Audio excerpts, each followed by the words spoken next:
¿Qué tal? Muy buenas noches y bienvenidos a la burbuja de Periodista Digital. Gracias por estar con nosotros, gracias por apoyar la causa de Periodista Digital y gracias porque cada vez la burbuja va creciendo de una manera exponencial. Pedazo de burbuja la que estamos creando entre todos nosotros, así que gracias de verdad por estar al otro lado de la pantalla. ¿Qué es la normalidad democrática? Es una pregunta que entiendo que ustedes no se hacen al levantarse, pero que a raíz de los pactos que está habiendo después de las elecciones del 28 de mayo, pues algunos, sobre todo gurús, algunos sacerdotes, algunos que sueltan homilías en sus radios o en sus respectivos medios, hablan de que ciertos pactos no son una normalidad democrática y que no nos deberíamos acostumbrar a que, en este caso, PP y Vox se pusiesen de acuerdo. Les digo la verdad, creo sinceramente que a PP y a Vox le tiene que dar igual lo que diga el contrario, el contrincante. No se tienen que parar a ver los editoriales de cierta izquierda mediática ni de cierta izquierda política. Da igual, ladrarán, gritarán, harán de todo, alaradas absolutas. No pasa nada. Que se pongan a trabajar. Eso es lo que necesita la ciudadanía. Si hay un mandato claro en una región, en una ciudad, donde lo que se denomina centro-derecha, como ustedes quieran llamarlo, ha logrado una mayoría suficiente, una mayoría rotunda, como para conformar un gobierno, por favor, no se paren a ver qué opina la izquierda, a ver qué dicen de mí. No, no, no, pónganse a trabajar. Y Valencia es un ejemplo. Es verdad que el texto que nos han mostrado parece de un niño de sexto de primaria, del acuerdo. Por favor, pónganse a trabajar de verdad. Esto no vale de hablar solo de libertad, de hablar solo de impuestos o de hablar solo de cuadrar cuentas. Esto va de cambiar Valencia. 8 años donde la sanidad ha sido un desastre, donde ha existido la corrupción con el hermano de Ximo Puig, con las desaladoras, con la famosa frase de 1 millón para el partido, que eso es lo que escribía el tesorero del Partido Socialista Valenciano. Todo eso hay que limpiarlo, hay que levantar alfombras y ponerse a trabajar. Y lo mismo tiene que ser en Baleares, donde la administración Armengol ha tenido el agujero moral de no investigar el abuso a menores. O en Murcia, donde es verdad que viene gobernando la derecha, pero hay que trabajar por la cuestión del agua y hay que trabajar por todos los temas relativos a los murcianos. ¿Por qué la izquierda se pone de acuerdo a pesar de que ahora mismo está en el guirigay que está? Pero ¿por qué la izquierda, cuando tuvo que crear lo que Rubalcaba denominó Frankenstein, tardó 48 horas y hubo un abrazo? ¿Por qué la derecha se pelea tanto? ¿Por qué no hay acuerdo en Murcia? ¿Por qué en Extremadura la señora Guardiola todavía parece que, no sé, que le cuesta, que pone caras a la hora de pactar? Bueno, pues yo les digo que quedan días trepidantes. El 23J está anotado, como siempre les digo, en rojo, el 23 de julio, y veremos lo que sucede. Pero lo que no quiere la ciudadanía es tirar el voto. Y si PP y Vox no se van a poner de acuerdo, muchos españoles creerán que su voto se ha ido a la basura. Y para hablar sobre estos pactos, para hablar de la Comunidad de Madrid, que, bueno, pues ahí sí que no ha tenido que haber pacto ninguno porque la mayoría de Ayuso ha sido arrolladora, pues hemos hablado esta mañana con la diputada y flagrante nombrada portavoz adjunto del Partido Popular, Elisa Vigil, el gran azote de la izquierda. Vamos a ver esa entrevista. Pues estamos en tiempo de entrevista en la burbuja de Periodista Digital y en este caso nos concede su primera entrevista como portavoz adjunta del Partido Popular, el partido de gobierno en la Comunidad de Madrid. Doña Elisa Vigil, ¿qué tal? ¿Cómo está usted? Muy bien, me encanta de estar con vosotros otra vez. Bueno, primeras sensaciones al ser nombrada con este cargo. Caña a Podemos no le va a poder dar, pero bueno, a Mónica García, a Lobato, a otro tipo de sujetos. Bueno, sobre todo yo creo que tenemos el Podemos 2.0, que es Más Madrid en este caso, entonces hay que seguir sobre todo exponiendo lo bueno que tenemos, y ellos van a estar seguramente muy radicalizados y atacando constantemente. Entonces nosotros tenemos que seguir nuestro camino, que es hacer las cosas bien y con mucho optimismo e ilusión. ¿Por qué cree que el discurso de Mónica García, a pesar de lo agresivo que ha sido durante toda la campaña, el discurso en general de la izquierda no ha calado en Madrid? ¿Por qué Madrid desecha las políticas de la izquierda? ¿Por qué Madrid no ha querido y le ha dado a ustedes una mayoría absoluta? Yo creo que porque al final ellos han traído un no proyecto a Madrid. Ellos estaban lanzando propuestas absurdas, que lo hemos oído tanto por la parte de Podemos como de Más Madrid, desde un globo público, pasando por un Tinder público. Es decir, eso no es real. Madrid es una comunidad autónoma que tiene 179 municipios con realidades súper distintas y que quiere ser potencia y seguir siendo potencia económica de este país, ¿no? Y seguir creciendo a nivel europeo, a nivel internacional.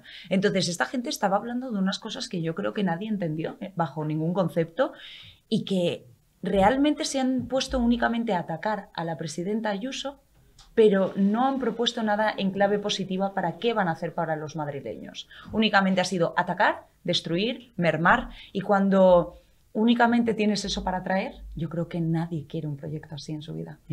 Muchas personas, no muchos madrileños, porque la verdad que son los madrileños los que les han dado a ustedes la mayoría absoluta, pero sí mucha gente dice, el PP con mayoría absoluta tiende a relajarse. Tiende a, bueno, pues a caer en hacerle caso a la izquierda, en no ser férreo, y a lo mejor le viene mejor Vox para poder, pues eso, tirarle un poquito las orejas y decirle, oye, que estamos aquí.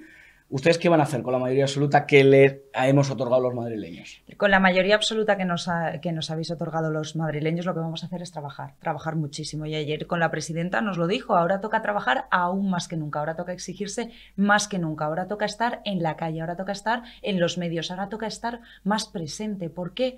Porque no nos podemos permitir relajarnos, es decir, se nos ha concedido una mayoría que nos va a permitir hacer muchísimas cosas buenas por los madrileños, y lo que tenemos que hacer es trabajar más fuerte que nunca para que digan, ostras, 70 diputados que se van a dejar la piel por nosotros, porque para eso hemos venido a jugar, y hemos venido a hacerlo bien y a ganar.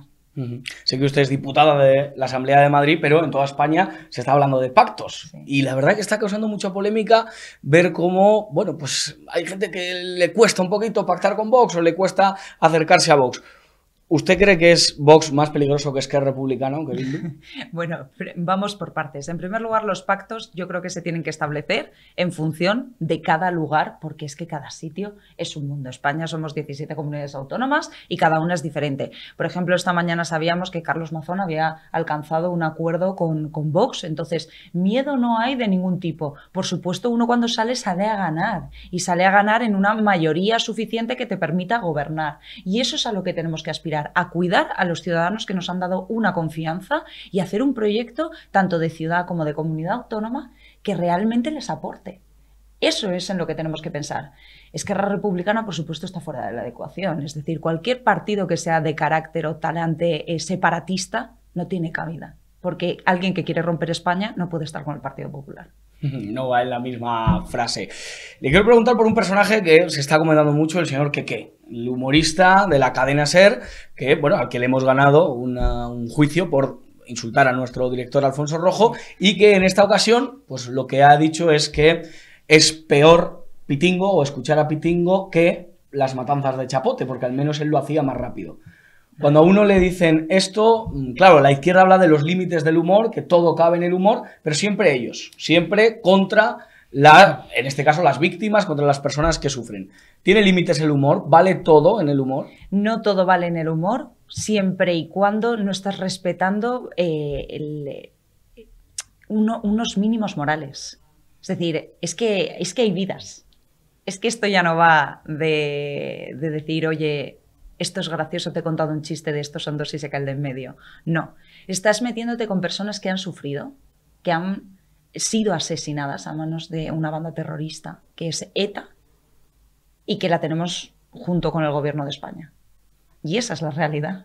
Entonces, límites del humor, por supuesto que los hay, porque tienes que respetar a las personas. No todo vale. Esto de la libertad de expresión entendida desde la izquierda, que la izquierda puede decirlo todo, la derecha no puede decir nada, no, ya está bien. Esto se ha acabado. No, es que no hay derecho, es que hay unos límites fundamentales que son el respeto, el honor de las víctimas.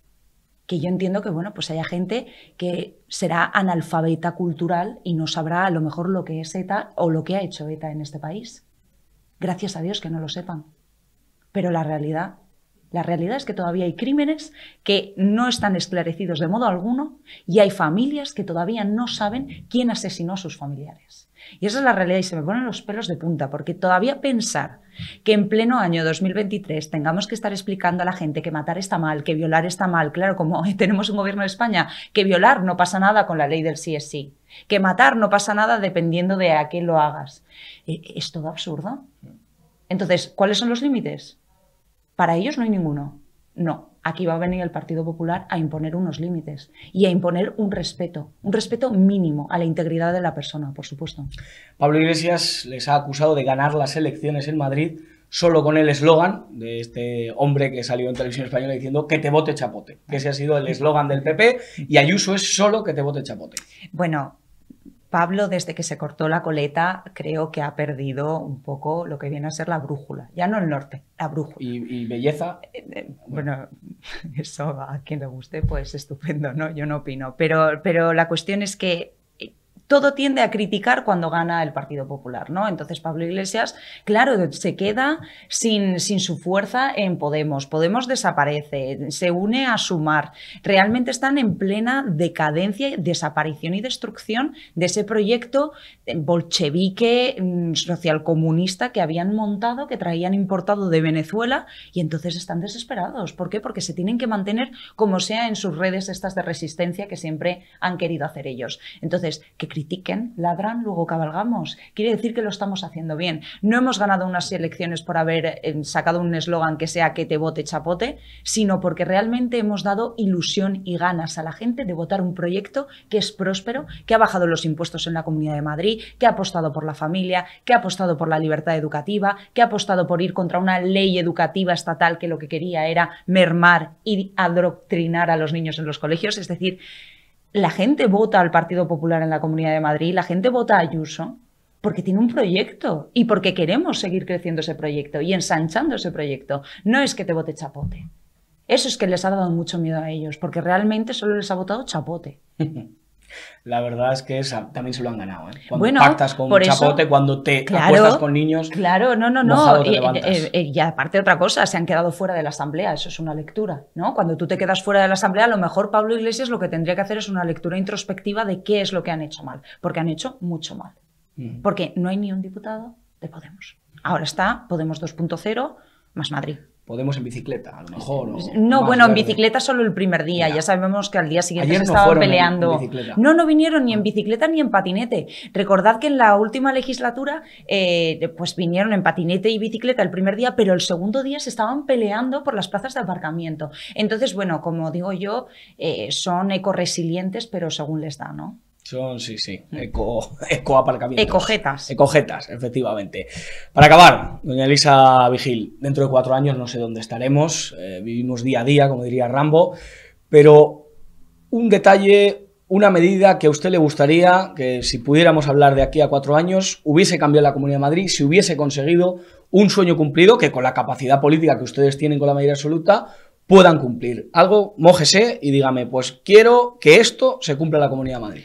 Bueno, tengo varios deseos. El primero, que sigamos trabajando en bajar los impuestos y en la carga fiscal que tienen al final los ciudadanos, y más en los momentos que estamos viviendo de inflación y que tenemos un presidente de España, que es Sánchez, que lo único que hace es subir los impuestos, sobre todo a las familias más vulnerables y que menos tienen y menos poder adquisitivo disponen. Impuestos más bajos. Impuestos más bajos. Segundo, esta va a ser la legislatura de la vivienda, de construir vivienda pública, de apostar por tener un parque de vivienda muy potente para que los jóvenes puedan emanciparse, para que las familias tengan mayor capacidad para poder alquilar, para poder comprar. Entonces, esto es uno de los planes fuertes que traemos en la Comunidad de Madrid y, por supuesto, todo esto acompañado de un plan de apoyo pues, a las familias y de apostar porque la empresa venga y se quede. Por ejemplo, teníamos esta mañana una noticia muy buena que quiero dejarla antes de que nos vayamos, y es que Renault ha decidido quedarse en Madrid frente a Rumanía. ¿Qué quiere decir? Que lo estamos haciendo bien. ¿Qué quiere decir? Que hay seguridad jurídica. ¿Qué quiere decir? Que nuestra palabra tiene un peso. Lo único que necesitamos es que el 23J pues cambie todo el mapa en España y que tengamos un presidente del gobierno que nos permita hacer todo lo que necesitamos, no solo en Madrid, sino en España, para que las empresas vengan aquí, se queden, creen riqueza, creen puestos de trabajo y creen oportunidades. Y con todo eso vamos a ser, como siempre, el mejor país de Europa cuando no está la izquierda gobernando en España. Si de aquí a 4 años puedo tener mi casa en propiedad, yo se lo agradeceré y daré las gracias. Plan mi primera vivienda, luego te lo paso. Eso es. Pero sí, es verdad que el 23J algo va a pasar y yo creo que España quiere cambio, necesita cambio y lo vamos a ver.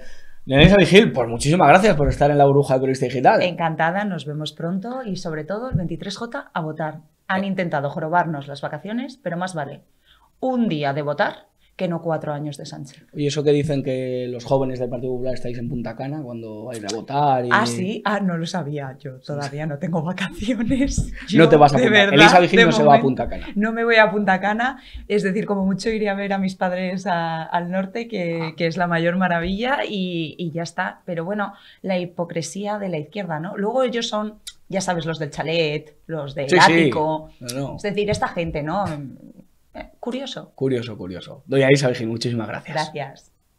Y para hablar de pactos, o para hablar de lo que ellos quieran, porque aquí hay mucha libertad y aquí hay, pues eso, yo qué sé, que hablen de lo que quieran. Yo voy a intentar guiar como pueda, pero lo importante es hablar en libertad. Tengo a mi izquierda al analista político y amigo de esta casa, Pedro Luis Pedrosa. ¿Qué tal? ¿Cómo está usted? Que eso es coyuntural, que esté a tu izquierda, pero me veo a la derecha en la pantalla. Efectivamente. ¿Dónde te sientes más cómodo? ¿En la izquierda o en la derecha? A mi derecha el abismo. Ah, ¿sí? Más nada. Más nada. Y a mi derecha y a la izquierda de los espectadores, pues un habitual también de estas tertulias y amigo de Periodista Digital, el que fuese concejal del Ayuntamiento de Madrid, José Manuel Calvo. ¿Qué tal? ¿Cómo está usted? Muy bien, Josué, encantado de estar aquí de vuelta. ¿A la izquierda o a la derecha? Bueno, yo siempre me he situado en la socialdemocracia moderada, pero entiendo que esto para vuestra audiencia será la extrema izquierda, por lo tanto, oye, que cada cual me sitúe donde quiera. Que te conozcan y entonces ya sabrán situarte. Hablemos de pactos. ¿Es legítimo que el PP y Vox se pongan de acuerdo, Pedro Luis? No sé, ¿no va de eso la cosa? Absolutamente. No sé cuál es el problema en que se pongan de acuerdo PP y Vox. Bueno, los únicos que tienen problemas son los que van a perder ¿cómo le llaman ustedes acá? La mamandurria, esa. Pues, que si es la extrema, que esta gente no sabe, no tiene idea de lo que es extrema derecha, pero bueno.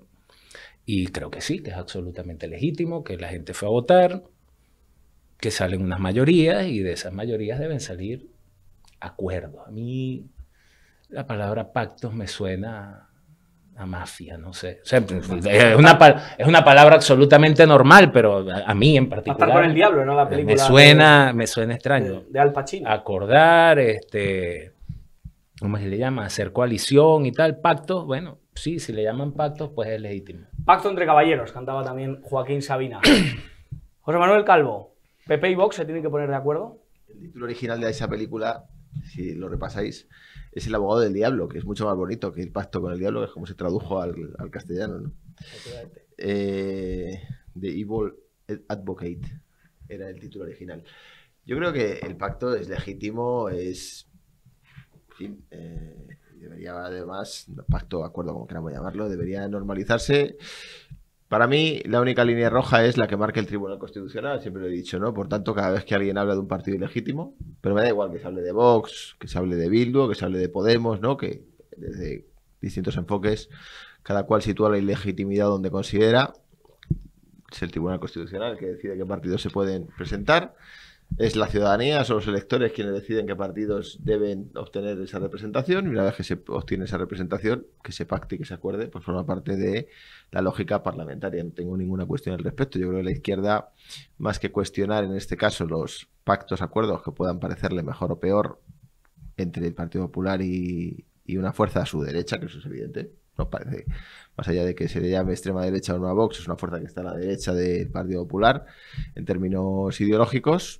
Lo que tiene que hacer la izquierda es generar proyectos que ilusionen y que permitan reconstruir esas mayorías progresistas, desde mi punto de vista.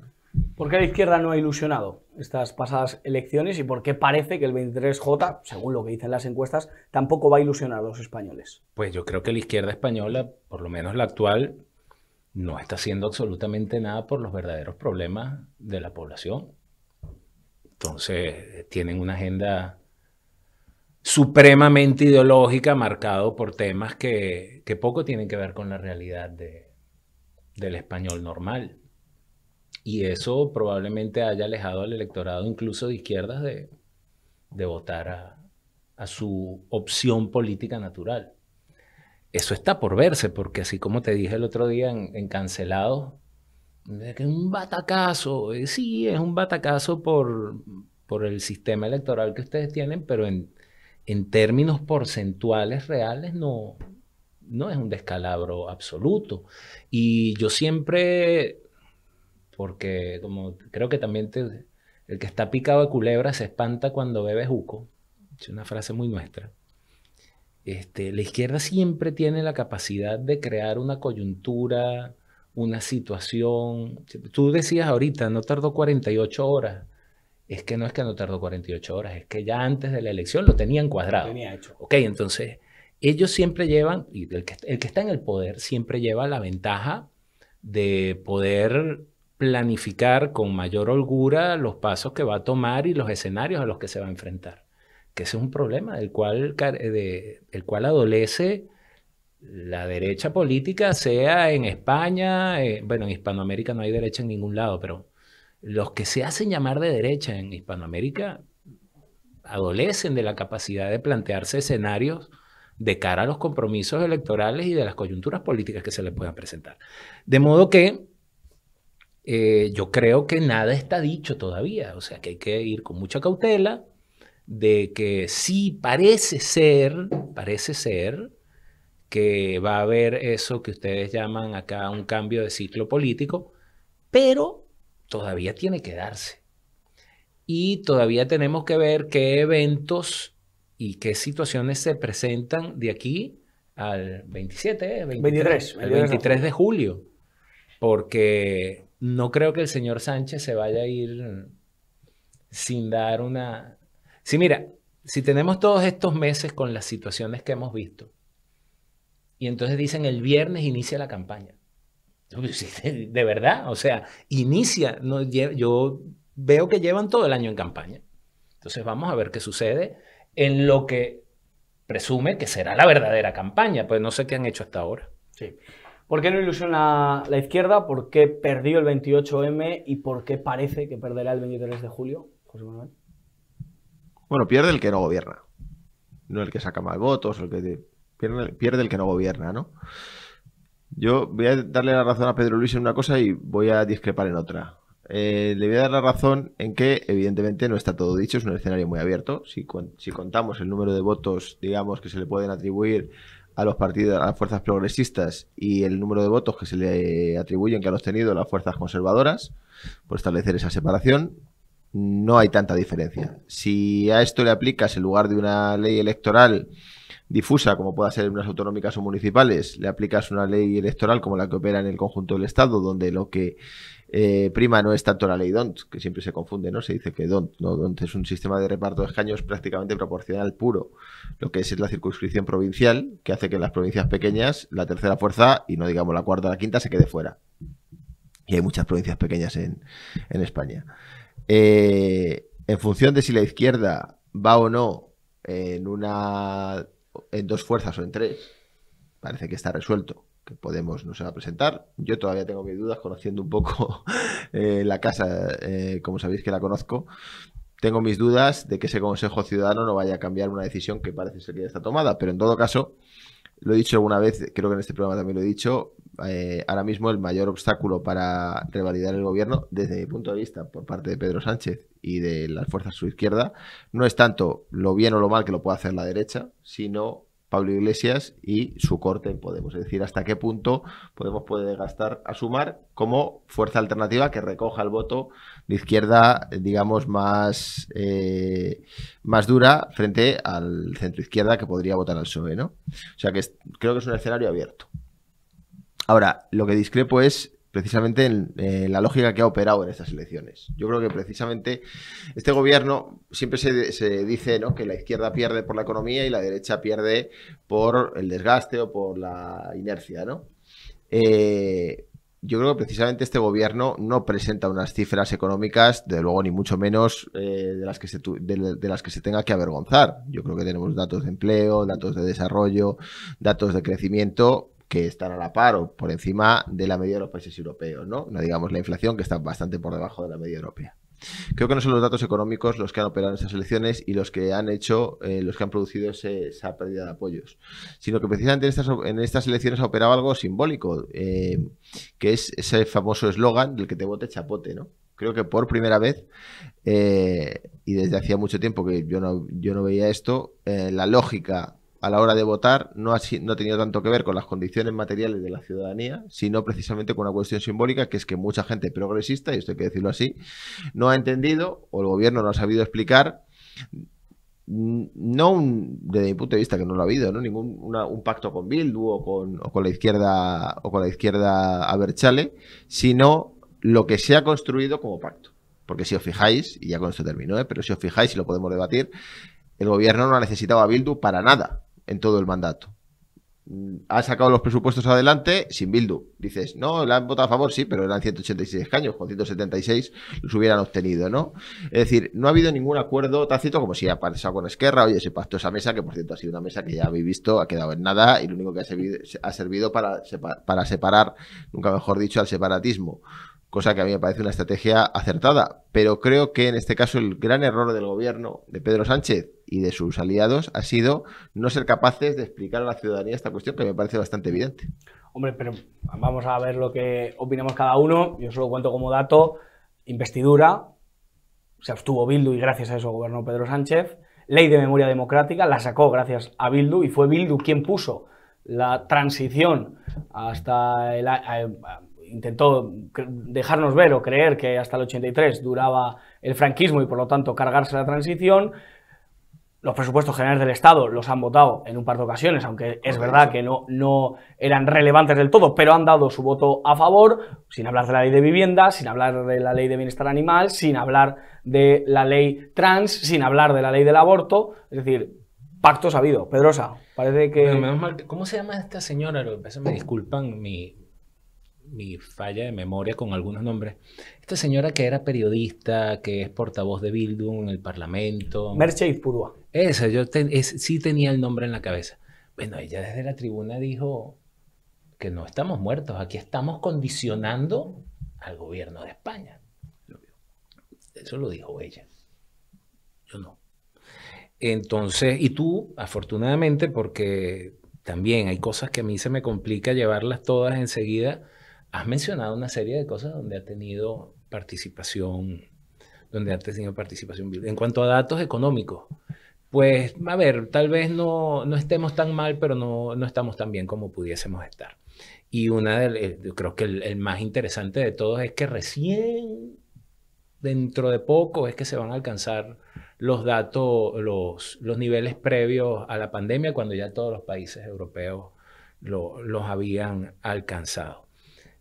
Yo, en cuanto a economía, es que yo en verdad tendría mucho que objetarle, no solo al PSOE o a cualquiera de estas cosas que ahora se hacen llamar progresistas, que básicamente pretenden vivir del trabajo de los demás. Es que al mismo PP, o sea, aquí hay un modelo económico, y yo lo he explicado de otra forma. O sea, si en Venezuela vivíamos de la renta petrolera, aquí se vive del expolio de los españoles. Y usted plantea cargarse servicios públicos, por ejemplo. Lo que pasa es que cuando tú lo dices así suena muy feo, ¿no? Eso de cargarse servicios públicos. Yo entiendo que deben existir unos servicios públicos. Yo lo que digo es que hay otras formas de hacer las cosas donde lo público es mucho menos costoso, donde lo privado le es más asequible a cualquier ciudadano. Porque cuando te dicen que no puedes más que tener sanidad pública, te están diciendo que eres un inútil y que no puedes producir para accesar a otro tipo de servicio. Entonces, yo te lo he dicho, o sea, yo me descojono de la risa, y esto es una frase muy de ustedes, cuando escucho a alguien del PP decir que es liberal. Un liberal lo primero que desmonta es el estado de bienestar, y que cada quien trabaje para sí mismo, y que haya un sistema de capitalización propio, que donde yo cobre de lo que yo cotice para mi pensión. Entonces, yo creo que la economía española pudiese ser mucho más eficiente, mucho más productiva, si se deslastrara de muchas cosas que, por cierto, también vienen del franquismo, o sea, que no lo inventó la izquierda. Entonces, datos económicos ahorita no me voy a meter en eso porque no los tengo ni a la mano ni en la cabeza. Pero creo que hay evidentemente un incremento del costo de la vida, que eso probablemente alguien que gane 5 o 6 mil euros, 10 mil, no sé, cualquiera de estos sueldos que pueden tener en el ámbito empresarial o político, no lo nota, pero que sí lo nota el mileurista. Y que además hay un sistema que propicia la existencia del mileurista. Toma, mira, aquí tienes la sanidad, la educación pública, ganas 1000 euritos y ahí te conformas con vivir con eso. Y eso es lo que yo creo que debería romperse. De que la gente puede aspirar a mucho más que 1000 euros mensuales y que puede aspirar a mucho más que tener única y exclusivamente la sanidad pública. Eso es lo que yo creo. Y cuando yo te decía, y con esto sí termino, es que no han gobernado en función de eso. Han puesto parche. Han gobernado en torno a lo que tú has mencionado, al aborto, a la ideología de género, a la ley trans. Entonces, eso probablemente al grueso del votante, sea de izquierda o de derecha, no le es tan interesante como llevar al chaval al colegio, poner comida en la mesa, comprarse un coche nuevo, ese tipo de cosas. Yo no sé a qué sueldo aspiro, pero sí aspiro a que se me atienda en un hospital o que me cambien un riñón si lo necesito. José Manuel Calvo, ¿alguna objeción? Qué poco liberal te veo. A ver, Pedro Luis, yo creo que, de verdad, o sea, si hablamos en serio, no puedes defender esa tesis, puedes defender que tú crees en eso, pero no puedes decir que eso es liberalismo. El liberalismo no es eso. El liberalismo, eso es anarcoliberalismo, eso es lo que se ha dado en llamar neoliberalismo, eso es otra cosa, eso es la desaparición del Estado, excepto, por supuesto, para la preservación de la propiedad privada, donde hay que mantener los jueces, hay que mantener el ejército, hay que mantener la policía y todo lo demás, que cada cual se lo provea, ¿no? Imagínate, para no salir de esta casa, enlazando con lo que decía Josué, el dueño de Periodista Digital, ¿no? No sé si accionista mayoritario, sí, quien sea, el propietario, el empresario, Alfonso Rojo, ¿no? Sí. Pues yo creo que, siguiendo la lógica de Pedro Luis, habrá que decirle, oye, no, a este hombre no le paguéis los 1.500 euros o los 2.000 euros que le estés pagando. 3.000 euros. Queremos 3.000 euros o 4.000 euros. ¿Por qué? Porque se tiene que pagar el hospital y se tiene que pagar el colegio de los niños, ¿no? Pues hombre, incluso probablemente el día que te tuvieran que operar de un cáncer o el día que te tuvieran que hacer un trasplante de riñón, ni con esos 3 o 4.000 euros te daría para poder pagártelo en ese hospital privado, ¿no? O el día que tuvieras una familia numerosa, no sé si la tendrás o aspirarás Yo estoy encantado, o sea, me encantaría. O aspirarás a ello, no sé si tu sueldo de 2 o 3.000 euros te va a dar. Y no sé si Alfonso Rojo va a estar muy entusiasmado con la idea de que te pague 2 o 3.000 euros al mes. Dicho lo cual, yo creo que volviendo un poco a lo que estábamos hablando antes, ¿no? Creo que precisamente España a día de hoy es un país que funciona. Es un país que tiene un desempleo muy alto, estructural. Fíjate, ya hablabas del franquismo, tienes toda la razón. Viene de los tiempos del franquismo por una economía excesivamente dependiente del sector servicios, ¿no? Y del sector inmobiliario. Junto con Grecia somos los que llevamos el récord en desempleo juvenil y en desempleo estructural, pero estamos en datos de desempleo muy inferiores a lo que han sido otras épocas y otras crisis, ¿no? Creo que la inflación, como decía al principio, está muy por debajo de la media de los países europeos en una situación, en un contexto que desde luego nos trasciende a las políticas que se puedan aplicar aquí. Ahí hablo de la guerra, y ahí hablo de la crisis de las materias primas, y ahí hablo de la cada vez mayor bipolarización del mundo entre los dos polos, entre China y Estados Unidos y todos sus elementos asociados. Por lo tanto, creo que para la situación que estamos viviendo a nivel global, el gobierno lo está haciendo bien. Es verdad que se ha enredado fundamentalmente, como digo en este caso, más por las, digamos, la necesidad de llamar la atención de una parte del gobierno, fundamentalmente vinculada a Podemos, ¿no? Con algunas leyes un poco excéntricas, y no hablo de la ley solo si es sí, que yo creo que ahí ha habido más un problema de explicación que de contenido, pero sí... Que también votó Bildu. Pero sí leyes como la ley trans, sí, pero fíjate, además, y con esto termino, la frase que decíais antes, ¿no? De Merche Aizpurúa, de la que hablabais antes. El otro día lo decía también Otegi, ¿no? No, yo no tendría problema en volver a votar a Pedro Sánchez, precisamente cuando tú necesitas hacer todo ese tipo de escenificaciones y pues estamos condicionando al gobierno, que lo hace mucho Podemos. Tenéis que votarnos porque si no el PSOE no hará políticas de izquierdas. Pues también parece un poco, se puede leer de dos maneras, se puede leer de la manera directa que ellos pretenden que lo leas, que es, están condicionando al gobierno, mira cómo lo están condicionando. Ya, pero ¿en qué ley ha sido determinantes? De todas estas que has dicho, ¿en cuál? ¿En cuál hacían falta los votos para sacarla adelante? ¿En cuál? Ninguna. O alguna que se me escape a mí. Pero desde luego no han sido determinantes. O se puede leer de otra forma. Pretenden vender que tienen la capacidad de condicionar al gobierno. ¿Para qué? Y esto es algo que lo he contado en ese programa y lo he contado siempre que tengo oportunidad en alguna tertulia, porque creo que es un elemento de análisis muy útil para entender la estrategia de Bildu en Madrid. ¿Con quién compite Bildu? Bildu no compite con el PSOE, ni compite con Podemos, ni compite con Esquerra. Bildu compite con el PNV. Pretende ser fuerza hegemónica en Euskadi. Y de hecho lo están haciendo bastante bien. El PNV que hoy ha dicho que es una vergüenza que PP y Vox lleguen a acuerdos. Claro. Y yo no descartaría incluso que, según sea el escenario, el PNV pueda abstenerse para generar una geometría distinta de apoyos. Veremos a ver lo que pasa el 23 de julio. Pero Bildu pretende competir con el PNV en el sentido que el PNV siempre ha llegado a Euskadi diciendo yo soy el que negocio en Madrid, yo soy el que traigo cosas para Euskadi en Madrid, yo soy el que consigo cosas en Madrid. Entonces, Bildu está pretendiendo jugar ese papel. Y para jugar ese papel, lógicamente, necesita vender ante su electorado, ante su público, que tiene la capacidad de condicionar las políticas en Madrid. Jugando ese papel, presentando asesinos en sus listas y siendo el partido que es, pero esa es la realidad. Pero Luis, algo que comentar, algo que objetar. Me parece interesante eso de que te vote Chapote gane unas elecciones. Una frase que un señor en un programa, bueno, en una entrevista, en una carretera, empezó a gritar. Es previa. Se viralizó con eso. Eso fue, creo que no sé si tema de la cierva en la 1 de Televisión Española. Sí, pero ya va. Él lo hace en Televisión Española, pero esa frase apareció en una cuestión donde iba a llegar Pedro Sánchez, no recuerdo si en Comunidad de Valencia o en Andalucía, y entonces sacaron una pancarta y luego este señor de la Cierva lo populariza. Que le dicen, no, mira, no estamos en eso ahorita y tal, y bueno, y que te vote Chapote. Pero creo que también es un fenómeno, como lo fue también, tengo entendido, váyase señor González. O sea, son como que dos eslogans de campaña que han pegado. Yo en lo que discrepo de José Manuel es que en efecto eso es el liberalismo. El liberalismo es eso. Yo entiendo que cuando oye, te habla un tío. Yo me crié siendo muy, muy, muy socialdemócrata. Yo pensaba que todo lo podía el Estado. Y somos ricos, y tenemos petróleo, y todo lo demás. Y las circunstancias me hicieron realizar un viaje, por decirlo de la forma más... Ojo, esto se lo dije yo a alguien más por ahí en otro plató, y la mujer todavía debe estar pensando que yo fue que hice una maleta y agarré... No.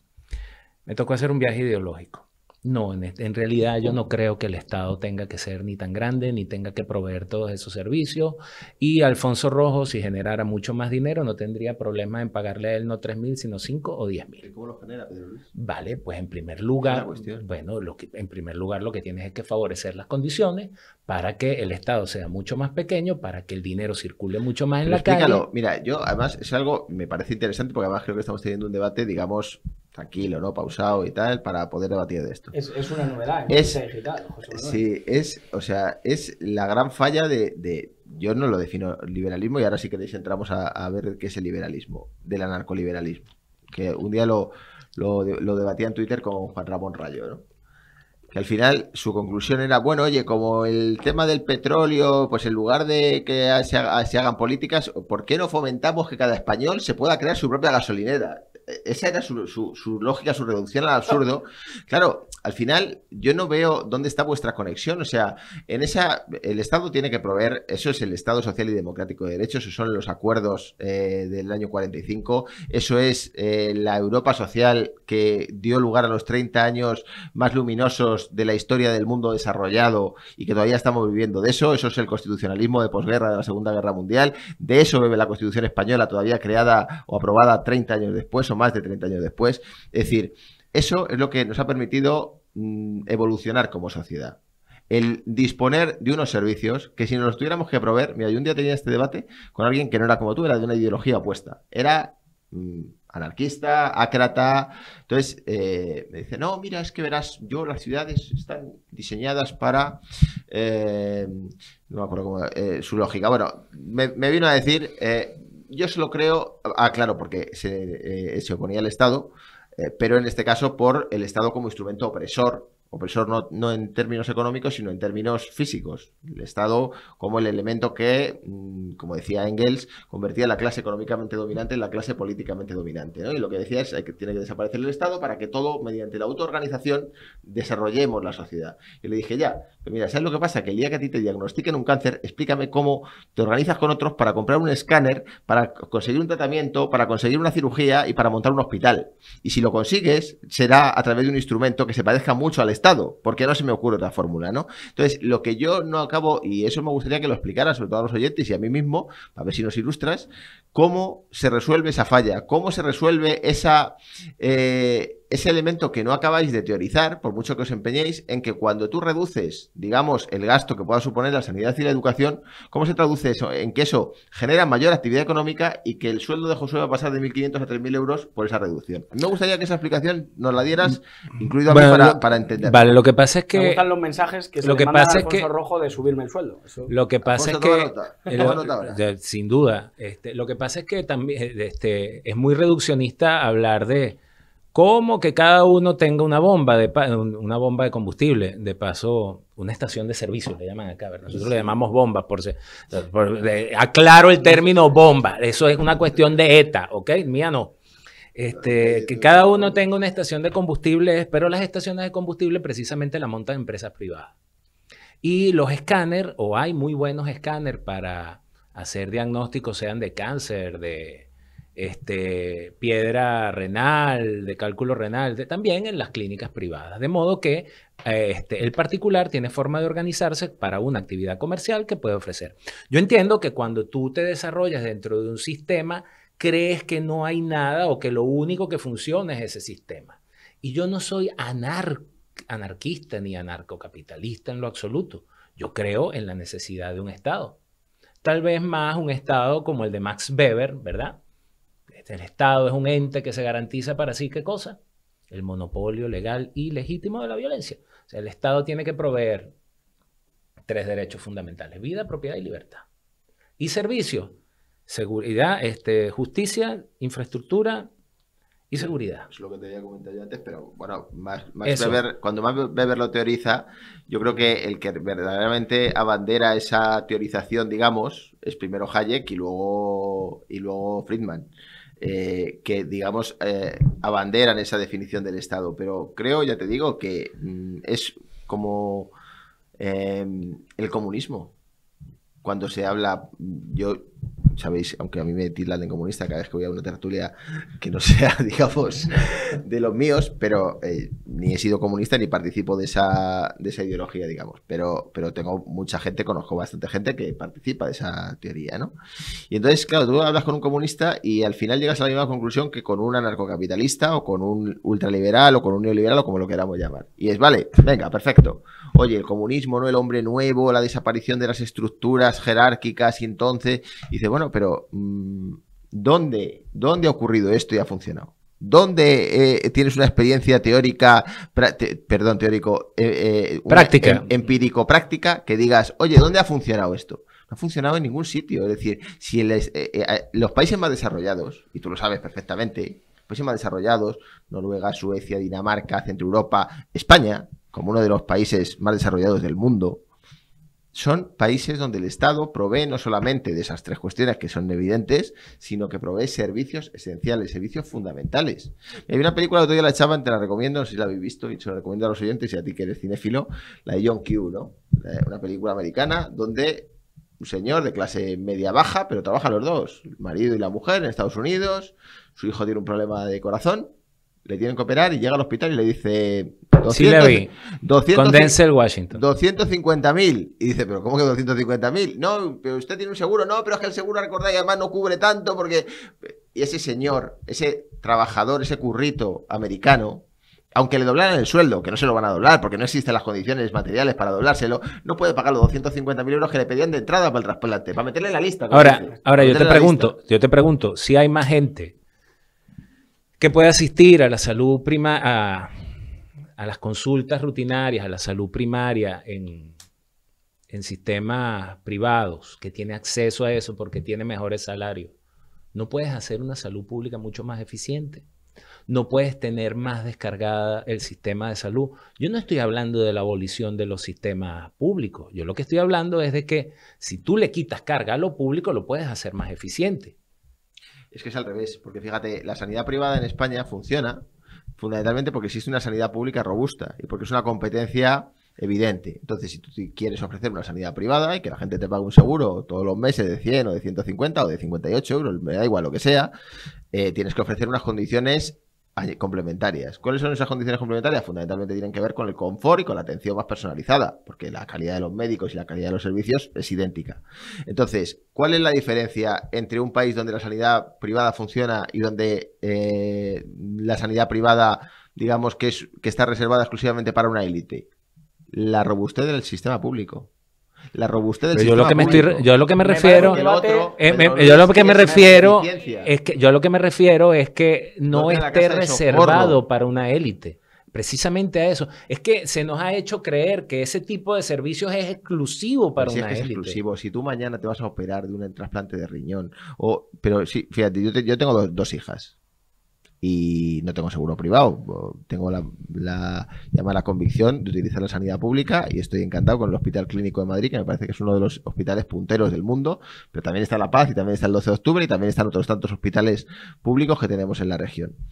Y te lo dicen con absoluta claridad, si tú mañana vas a tener un parto, aunque tengas un seguro privado, vete a un hospital público, por lo que pueda pasar. Porque tú sabes que, y cualquier persona que ha utilizado la sanidad privada y que se ve en esta situación lo puede contrastar. Si tú vas a tener un hijo, te dicen, ojo, y es un parto de riesgo, vete a la sanidad pública. Porque si no, lo que van a hacer en la privada es coger una ambulancia y mandártelo al hospital. Y todo ese tiempo lo vas a perder. Me parece un debate de altura, un debate en el que se ha teorizado. No nos hemos hecho daño todavía. No. Pero quiero acabar porque está comentándose muy mucho. Nosotros en este programa, en esta casa, le hemos ganado una querella a Keke, el periodista o humorista Héctor de Miguel, de Salamanca.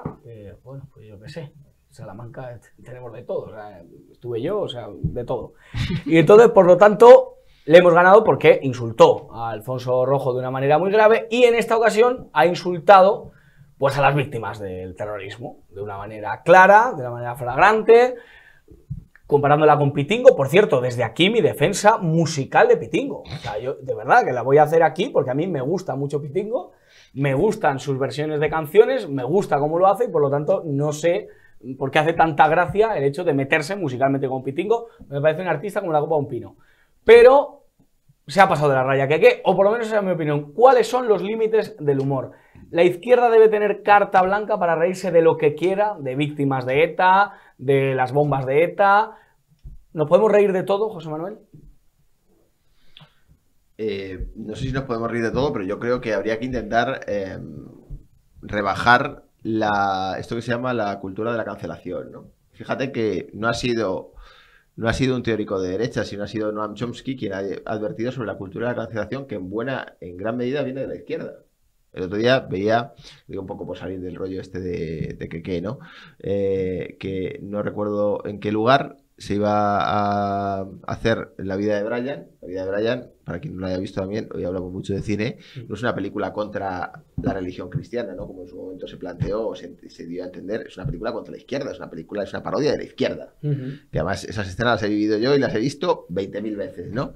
El Frente Popular Judaico frente al Frente Popular de Judea. Pues resulta que no recuerdo en qué lugar se iba a hacer como función de teatro La vida de Brian y en este caso, algún censor izquierdista dijo que no se podía, que había que cortar la escena donde un hombre de los que están reunidos en una de las escenas diciendo yo me quiero quedar embarazada, y dice no, tú eres un hombre, y dice no, pero oye, perdona, no cortes mi libertad. Bueno, pues eso lo quería censurar, ¿no? Yo creo que hay que tener mucho cuidado con la censura porque yo prefiero ahí la manga ancha, la carta blanca y oye, ya veremos, y si hay alguien que se siente ofendido, pues tiene la justicia para recurrir. O sea que chistes de mariquitas, chistes de sordos, chistes de cojos se pueden hacer perfectamente. No me de mujeres. No me atrevería tanto, Josué, porque además quiero decir que es un tema que es delicado, pero soy muy partidario de ponerle pocos límites al humor. Pedro Luis. Bueno, lo que pasa es que cuando hay un sector en particular que tiene la posibilidad de determinar qué es un insulto y qué no lo es, qué es calificar y qué no lo es, sabes que la izquierda es muy antinatural, ¿no? Porque primero fueron contra la ley del mercado, había que controlarlo, ¿verdad?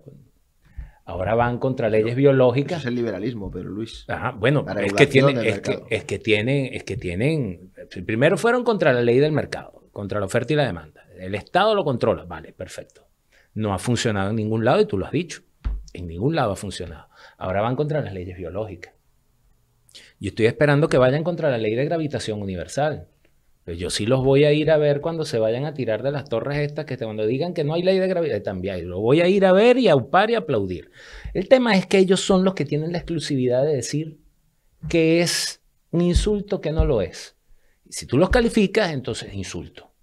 Y digamos una calificación en función de evidencia. O sea, usted ha dicho esta cuestión, eso es una falacia, me está insultando, eso es una estupidez, me está insultando, no, pero ellos se han tomado la libertad de poner los calificativos que sea hasta el extremo. A mí este señor que tú mencionas me parece que es que tú te metes y ya los comunes, facha, machista, está bien, pero que tú digas que vas a poner una bomba en el Valle de los Caídos y entonces luego lo remates diciendo que si es un domingo que estén en misa mejor, oye, yo creo que ya te pasaste, ¿no? O sea, ya tenías un límite donde te podías parar, que no te gusta el Valle de los Caídos, ese es tu problema. Ahora, que tú quieras que estén en misa, eso ya es otra cosa.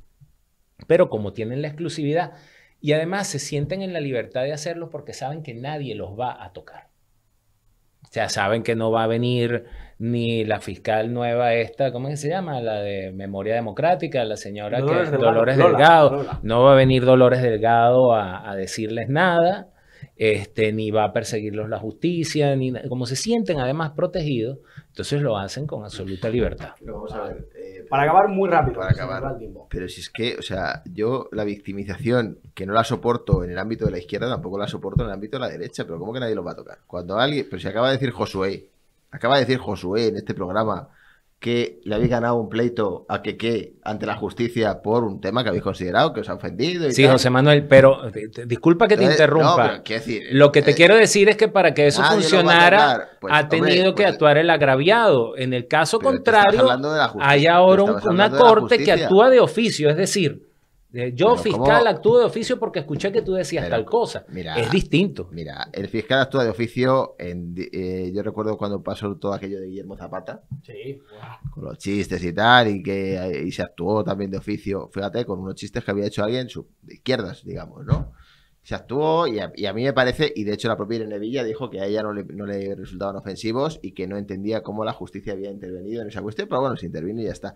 Quiero decir, que el sistema es igual para todos. O sea, yo creo que cuando alguien se victimiza, lo único que está haciendo es ponerse la venda antes de la herida, y el propio Josué lo estaba diciendo, que le habéis ganado un pleito, que bueno, pues oye, sí. Os habéis sentido ofendidos, pues para eso está la justicia, seas de izquierdas, de derechas, medio pensionista o de centro.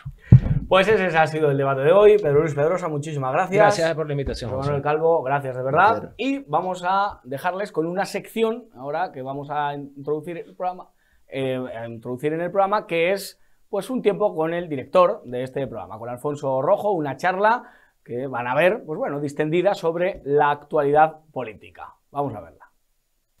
Pues en esta fase de la burbuja vamos a intentar, pues con la persona que hace posible Periodista Digital, pues eso, aclararles los temas que están presentes en la actualidad y cada semana pues hacer un pequeño repaso con Alfonso Rojo. Alfonso Rojo, muy buenas noches. Muy buenas noches. Gracias por estar con nosotros. Sé que te gusta la burbuja. Bueno, tú sabes y eres consciente de que la veo todos los días. Sí. Porque te mando mensajes y los sigo. Veo todos los programas. Algunas veces no puedo todos en directo. La burbuja por la hora a la que es, que me pilla muy bien, son las 10 de la noche, siempre la veo. De principio a fin. Me gustan hasta cuando habláis de películas. Hombre, esa sección es mítica.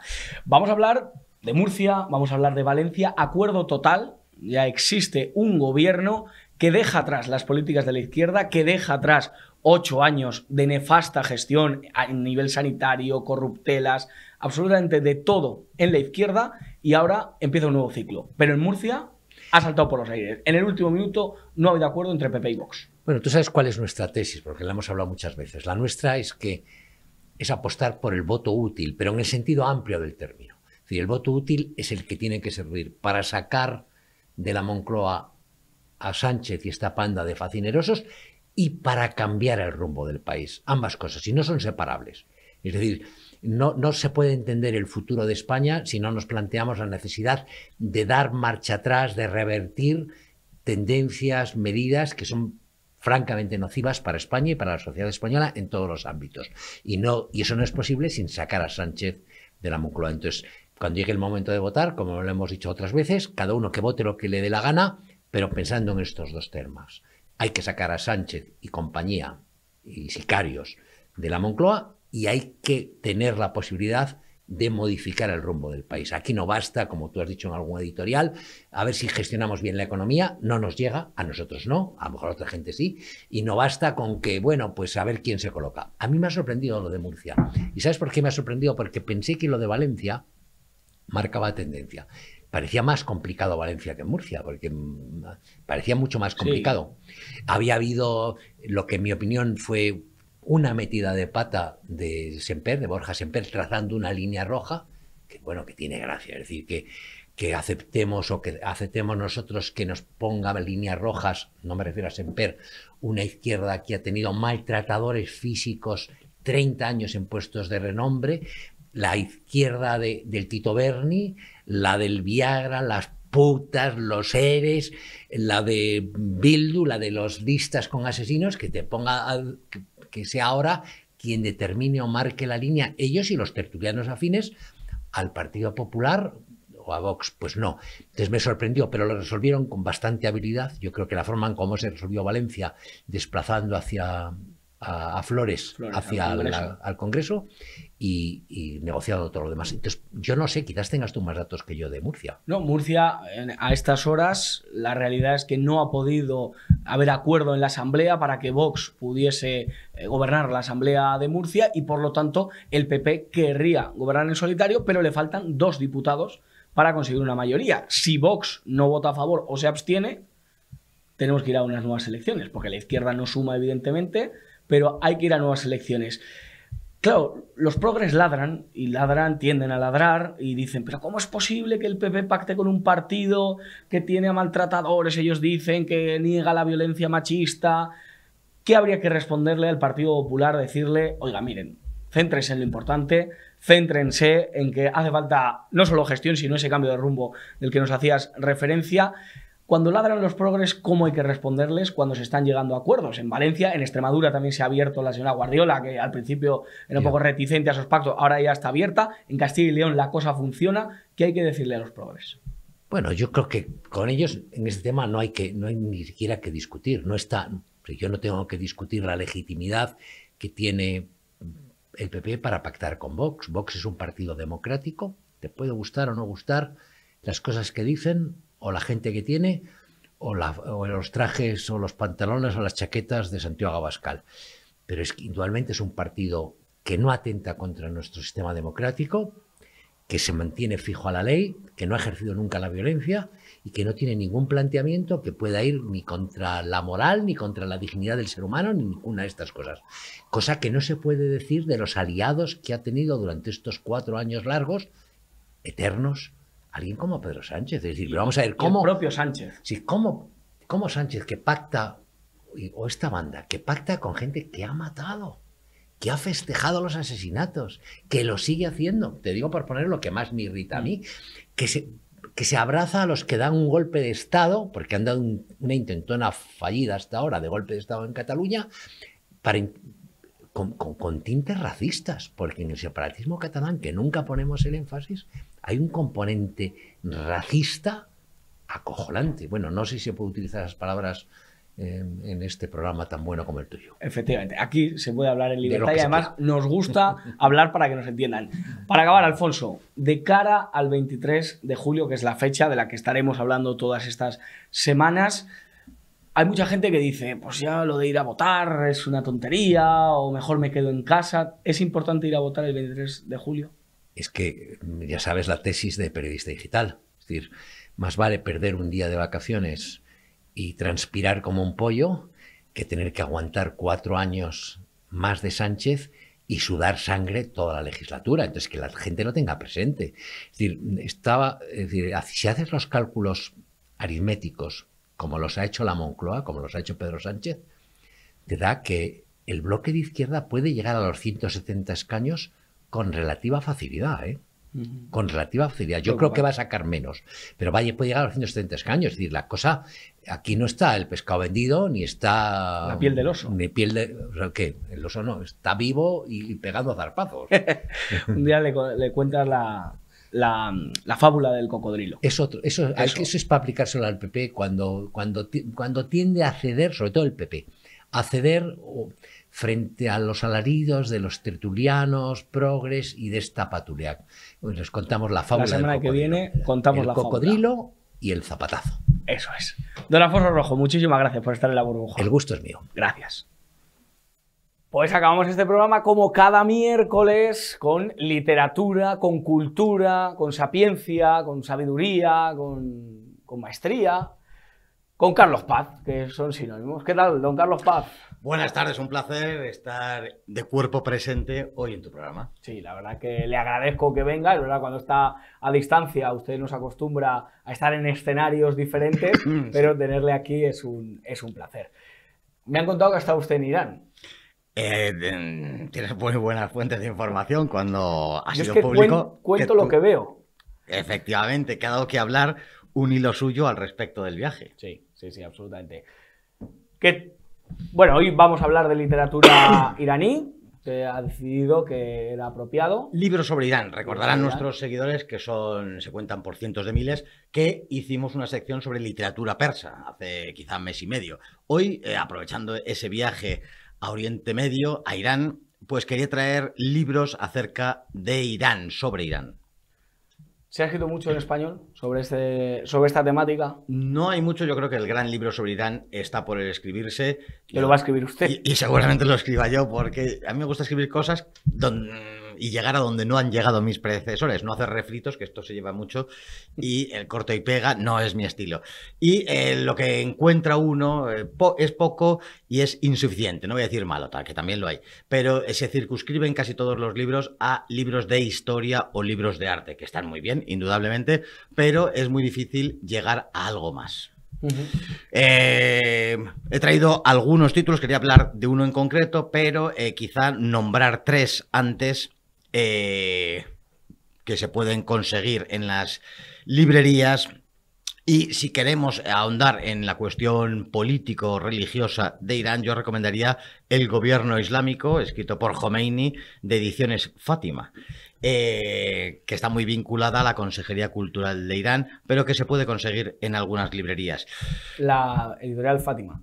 El libro publicado por esta editorial, la editorial Fátima, que también, y ese sería el segundo libro, hay un pequeñísimo libro, pero que es muy elocuente, el título es Comentario al mensaje de Sayed Ali Jamenei a los jóvenes de Europa y Norteamérica. Es la intención de la República Islámica para con Occidente, también editado por Ediciones Fátima. Saludamos a todas las Fátimas que nos Por supuesto, vaya por delante. Y siendo estos quizá un poco no raros, pero sí no fáciles de conseguir, hay un libro, Irán, de la Revolución Islámica a la Revolución Nuclear, escrito por Nadereh Faraseama, de la editorial Síntesis, que me consta que está en la Casa del Libro y en todas las librerías si se pide y no está en el momento en que llega uno. Pero sobre todo quizá he encontrado este libro que fue escrito en el año 2017 por una persona conocida por mí, que conoce bien el país en cuestión. Irán es el aliado persa, desmontando los mitos sobre Irán. El autor es Nico Roa y la editorial es Editorial Mandala. Es un recorrido histórico desde el 1500 a.C., el primer momento en el que se encuentra un vestigio escrito en Irán, hasta el día del 2017, que es cuando lo escribe. Es muy sintético y resume toda esa cultura iraní que con esas grandes personalidades, es decir, el Grande, Darío, el propio Alejandro Magno, etcétera, etcétera, que nos va a aproximar muy bien a lo que es la historia de Irán. Estos títulos, ahí Marta García nos lo pone, siempre está atenta. El aliado persa, desmontando los mitos sobre Irán.